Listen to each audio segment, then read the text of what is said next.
मुझे हँसी बहुत आती थी। मुझे लगता था कि कहीं मुझे इंटरव्यू में हँसी ना आ जाए, मैं भूल जाती थी। मतलब मुझे जो क्वेश्चन भी आता था मैं वो भी भूल जाती थी, इतना डर लगता था। और फ़ोन सामने रखता है तो वो हाथ में आ ही जाता है। फिर तो ऐसे होता है कि रील्स देखने लगते हैं आगे जाके। पेपर 5 और 6 में डेटा का बहुत अहम योगदान है, उसमें डालना पड़ता है। लास्ट टाइम हमको वही काम आता है, बाकी इतना मोटी किताब कॉपी कोई काम नहीं आती। हेलो दोस्तों, नमस्कार। मेरा नाम अभिवांशु, स्वागत है आप सभी का हमारे एक और नई वीडियो में। तो दोस्तों अभी हमारे साथ गायत्री यादव मैम है, जिनका यूपी पीसीएस 2023 में डीएसपी की पोस्ट पर 22 रैंक के साथ सिलेक्शन हुआ है। तो आज के इस वीडियो में मैम की जर्नी के बारे में जानने के साथ साथ इन्होंने अपनी तैयारी कैसे की उसके बारे में चर्चा करने वाले हैं। बस आप लोग वीडियो में तक बने रहिएगा। एंड चैनल पर पहली बार है, चैनल को सब्सक्राइब कर नोटिफिकेशन बेल को जरूर प्रेस कर दीजिएगा। मैम, हमारे व्यूवर्स और हमारी तरफ से आपको बहुत बहुत बधाई। Thank you sir, thank you. Ma'am, हम जानना चाहेंगे कि आपका एजुकेशनल बैकग्राउंड क्या रहा, क्या पढ़ाई रही आपकी?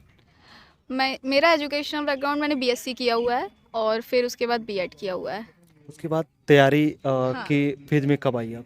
मैंने तैयारी अपने बीएड के दौरान ही स्टार्ट किया था और फिर उसके बाद तो लॉकडाउन आ गया था, तो फिर मैंने 2021 से लगातार कंटिन्यू तैयारी कर रही हूँ। अच्छा, जब आप तैयारी में शुरुआत में आई थी तो कहीं मतलब कोचिंग गाइडेंस लिया था या फिर मतलब खुद से ही तैयारी स्टार्ट कर दी थी आपने?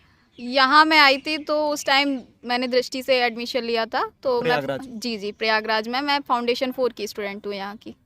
उसके बाद तो लॉकडाउन लग गया, तो मतलब ऑनलाइन क्लासेस वगैरह करती थी या फिर कंटिन्यू कोचिंग हो पाई थी कि नहीं? कंटिन्यू तो नहीं हो पाई थी, 2 महीने कोचिंग चला, उसके बाद फिर लॉकडाउन लग गया था तो सब घर चले गए थे। फिर उसके बाद जल्दी तो ऐप डेवलप नहीं हुआ था, लेकिन वो 1 साल लग गया था पूरा। फिर मैं 2021 में ही यहाँ पे आई थी, तो तब से मैं कंटिन्यू हूँ। आपने शुरुआत में तैयारी स्टार्ट की थी तो मतलब क्या डाउट्स आपके रहते थे कि क्या चीज़ें पढ़नी है, क्या चीज़ें नहीं पढ़नी? ये सारी कोचिंग से आपकी क्लियर हो गई थी या फिर खुद से ही आप सर्च करती थी इन सारी चीज़ों को? देखिए, कुछ तो कोचिंग से ही होता है, क्योंकि एक कोचिंग मार्गदर्शन का काम करती है, क्योंकि पता नहीं होता है नए स्टूडेंट्स को। हमारा तो साइंस बैकग्राउंड था तो और भी कुछ नहीं पता था, तो कोचिंग से कुछ गाइडेंस मिला और कुछ खुद भी एनालिसिस करके पता चलता है कि कौन कौन से क्वेश्चन आ रहे हैं, कैसा क्या ट्रेंड है पास्ट वाला। अगर हम वो अच्छे से देखते हैं तो मुझे लगता है कि पता समझ में आ जाता है कि हाँ इधर बढ़ना है डायरेक्शन में, एक सही डायरेक्शन पता चलती है। अच्छा, यूपी पीसीएस के लिए आपका ये कौन सा अटेम्प्ट था और मीडियम आपका क्या रहा? मेरा हिंदी मीडियम था और ये मेरा पहला ही अटेम्प्ट था। इससे पहले मैंने बीपीएससी दिया था, लेकिन यूपी पीसीएस मतलब नहीं दे पाए थे। आप फर्स्ट अटेम्प्ट में डीएसपी की पोस्ट पर सिलेक्ट हुए। एक चीज़ हम जानना चाहेंगे, जैसे कई बार क्या होता है जब कैंडिडेट मतलब पहला अटेम्प्ट होता है या फिर दूसरा अटेम्प्ट होता है, कहीं ना कहीं उसके मन में ये डाउट रहता है, चाहे प्रीलिम्स का एग्जाम दे रहा हो, चाहे मेंस, चाहे इंटरव्यू दे रहा हो, तो वो सोचता है कि मतलब हमसे भी ज़्यादा मतलब यहाँ पर जो पढ़ने वाले बच्चे हैं वो यहाँ पर हैं। कहीं ना कहीं कई सारे कैंडिडेट्स होते हैं जो इंटरव्यू से बाहर हुए रहते हैं, वो भी इस बार प्रीलिम्स या मेंस दे रहे हैं। तो आपके मन में ये डाउट नहीं था, मतलब डर नहीं लग रहा था कि हमारा पहली बार है, होगा कि नहीं होगा? ये चीज़ तो स्वाभाविक सी है कि सबको डर लगता है, तो कहीं ना कहीं मुझे भी डर लगता था। लेकिन ये है कि अपने अपने पे विश्वास रखिए। सेल्फ बिलीव बहुत बड़ी चीज़ है कि अगर हमें खुद पे विश्वास है कि नहीं नहीं हम कर जाएंगे, तो ये होता है कि उसका रिजल्ट भी सकारात्मक रहता है। तो मेरे साथ भी ऐसा ही हुआ। अच्छा, जब तैयारी की बात करें तो जब आपने मतलब तैयारी स्टार्ट की थी तो प्री और मेंस की कंबाइन कर रहे थे या फिर आपने सोचा पहले प्री की कर लेते हैं बाद में फिर मेंस की करें? देखिए, क्या होता है ना कि पहले हम जो बुक्स पढ़ते हैं, तो जब मतलब जो कोचिंग में पढ़ाया जाता है तो उसमें तो मेंस का ही पढ़ाया जाता है, तो वहाँ कॉन्सेप्ट तो क्लियर हो ही जाता है अच्छे से। और फिर ये है कि जो बुक्स हम, जैसे दृष्टि की मैंने बुक्स पढ़ी थी, तो उसमें मेंस का ही रहता है, तो उससे प्री का भी क्लियर हो जाता है, तो दोनों एक साथ ही होती है तैयारी। लेकिन जब प्रीलिम्स आने वाला होता है तो 3 से 4 महीने पहले हम डेडिकेटेड होकर प्रीलिम्स का तैयारी करते हैं, क्योंकि फिर वो नहीं निकलता है तो कोई मतलब नहीं। तो दोनों साथ ही है, कोई अलग अलग तैयारी नहीं होती। अच्छा, जो सबसे पहला फेज होता है इसका प्री का, अगर प्री के लेवल पर बात करें तो जैसे कि आपने तो कोचिंग ली थी, तो कोचिंग का ही मटेरियल पूरा यूज किया था या फिर इसके अलावा अदर सोर्स आपने प्रीलिम्स के लिए क्या क्या चीज़ें यूज की थी? प्रीलिम्स के लिए तो मैंने कोचिंग का ही किया था, बाकी घटना चक्र पढ़ी थी, प्रीवियस ईयर क्वेश्चन, और वही दृष्टि की प्रीलिम्स प्रैक्टिस सीरीज़ है, क्विक बुक है उसकी, और दृष्टि काफ़ी मतलब मटेरियल देता है, तो वो सफिशिएंट होता है मुझे लगता है। बाकी करंट के लिए मैंने घटना चक्र की आई दृष्टि पढ़ी थी, घटना सार पढ़ी थी, और यूट्यूब से काफ़ी हेल्प मिलती है, क्योंकि यूट्यूब पे भी काफ़ी मतलब बहुत सारे चैनल हैं, तो आप उनसे लगा सकते हैं, देख सकते हैं, तो ऐसे ऐसे करके रहता था। अच्छा, जब आपने तैयारी स्टार्ट की थी तो मतलब यूपीएससी के लिए बैच ज्वाइन किया था या फिर मतलब स्पेशली पीसीएस के लिए तैयारी आप कर रही थी? नहीं, वो यूपीएससी वाला बैच था। तो फाउंडेशन कोर्स जो होता है वो यूपीएससी के लिए होता है, दृष्टि में कोई पीसीएस का नहीं बैच अच्छा, रहता है। यूपी के लिए, क्योंकि चाहे प्रीलिम्स की बात करें या फिर मेंस में, अभी तो मान लीजिए ऑप्शनल वगैरह हट के यूपी स्पेशल का भी पार्ट आ गया। अगर स्पेशली प्री की बात करें तो प्री के लिए जो यूपी स्पेशल चीज़ें आती हैं उसके लिए आपने मतलब क्या सोर्स रखा था? प्रीलिम्स के लिए यूपी स्पेशल 5th और 6th पेपर का। नहीं प्रीलिम्स पे ओके, जैसे कुछ प्रीलिम्स के लिए, क्वेश्चंस सॉरी, आते हैं। प्रीलिम्स के लिए तो मैंने वही देखा, एक कौन सी थी, मुझे नाम याद नहीं आ रहा है, यूपी स्पेशल करके बुक आती है, तो वो काफ़ी अच्छी रहती है। अरिहंत, पता नहीं कोई पब्लिकेशन, मैं नाम नहीं याद कर पा रही हूँ, वो थी। और तो मैं ऑनलाइन ही पढ़ी थी, क्योंकि बहुत ज़्यादा आता भी नहीं है प्रीलिम्स। अगर आप 3 से 4 साल का ट्रेंड्स देखिए तो बहुत प्रीलिम्स में यूपी स्पेशल का क्वेश्चन नहीं पूछा जाता, पूछा भी जाएगा तो वो करंट से रिलेटेड रहता है, जैसे बजट से हो गया, तो ऐसे रहते हैं तो वो हो जाता है, क्योंकि इतना पढ़े भी हैं तो रहता है। अच्छा, करंट अफेयर्स की बात करें तो करंट अफेयर्स के लिए आप क्या क्या चीज़ें पढ़ती थी? मतलब रेगुलर चीज़ें फॉलो करती थी या फिर मंथली बेस पे, या फिर ओवरऑल पूरा ईयरली कंपाइलेशन आता है उसको? पहले तो मैं रेगुलर ही करती थी, जैसे करंट का डेली मैं यूट्यूब से देखती थी, कोई भी एक चैनल फॉलो करती थी तो उसको डेली 10 या 15 मिनट देखना है।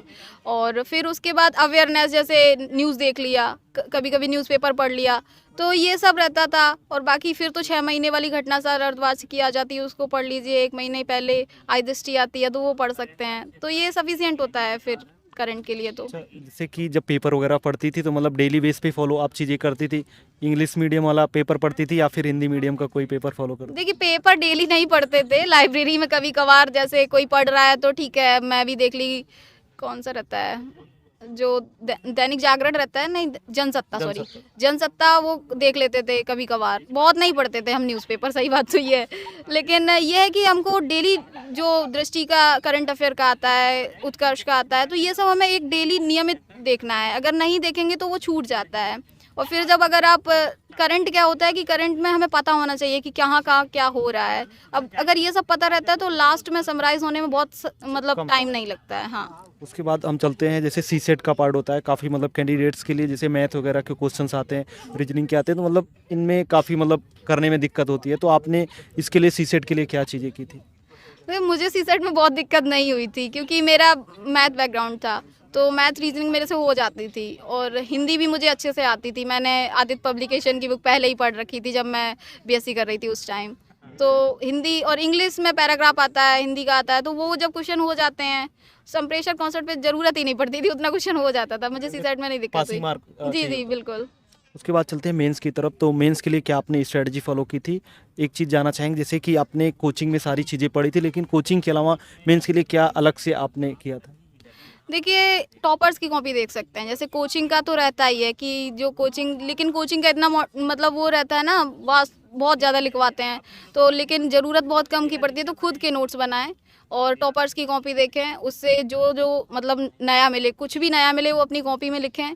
तो ये सब रहता है कि अगर खुद के नोट्स जो रहते हैं वो पढ़ने में बहुत सही रहता है, क्योंकि लास्ट टाइम हमको वही काम आता है, बाकी इतना मोटी किताब कॉपी कोई काम नहीं आती। अच्छा, पेपर 1 से लेकर 6 तक की बात करें तो आप पेपर वाइज बताइए कि पेपर वाइज आपकी क्या रणनीति रहती थी, क्या अलग आप हर पेपर में चीज़ें करती थी?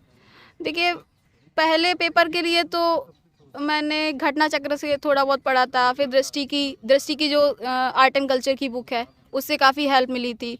बाकी दृष्टि का नोट्स जो था सर का, वो देखते थे।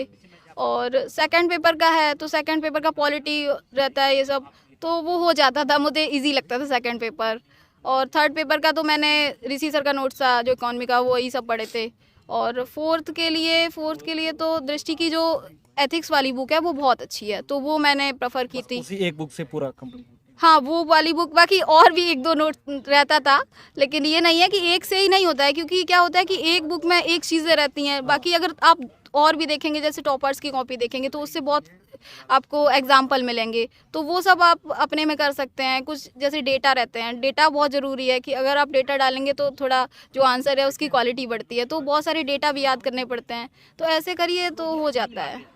पेपर 5 और 6 इस बार आप लोग को देने का मौका मिला, यूपी स्पेशल वाला, लेकिन कहीं ना कहीं जब आपने तैयारी स्टार्ट की होगी, कुछ टाइम पहले आपने ऑप्शनल की तैयारी भी कुछ ना कुछ करी होगी, उसके बाद आपने फिर चेंज होने के बाद फिर यूपी स्पेशल चीज़ें पढ़ी, तो क्या मतलब दोनों में क्या डिफरेंस लगा, या फिर आपको पहले वाली चीज़ें अच्छी थी या फिर बाद वाली चीज़? मैंने ऑप्शनल पूरा पढ़ लिया था। विकास सर की जो क्लासेस थी, हिंदी लिटरेचर मेरा था ऑप्शनल, तो मैंने अपना पूरा एकदम अच्छे से पढ़ लिया था कि मतलब ताकि इस बार मेंस ना रुकना चाहिए, अगर प्रीलिम्स होता है तो मेंस होना चाहिए। तो लेकिन फिर हट गया, तो फिर कहीं ना कहीं जो भी होता है अच्छे के लिए होता है। फिर यही सोच के यूपी स्पेशल भी पढ़ा, यूथ से पढ़ा, और भी 2-3 मार्केट में घटना चक्र की बुक थी, धे IAS वाली बुक थी, और अभ्युदय वाले जो गवर्नमेंट की है उसकी भी काफ़ी बुक अच्छी है, तो उससे भी बहुत एग्जांपल्स।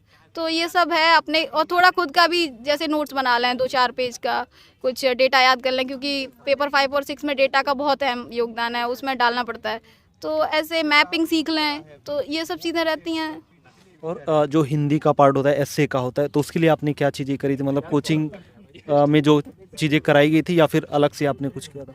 मैंने विकास सर की क्लासेस देखी थी, जो निबंध वाली क्लासेस रहती हैं IAS के लिए, वो मुझे मिली हुई थी, तो वो मैंने देखी थी। और बाकी मैं जो दृष्टि की बुक है निबंध वाली, मैं वही पढ़ी थी।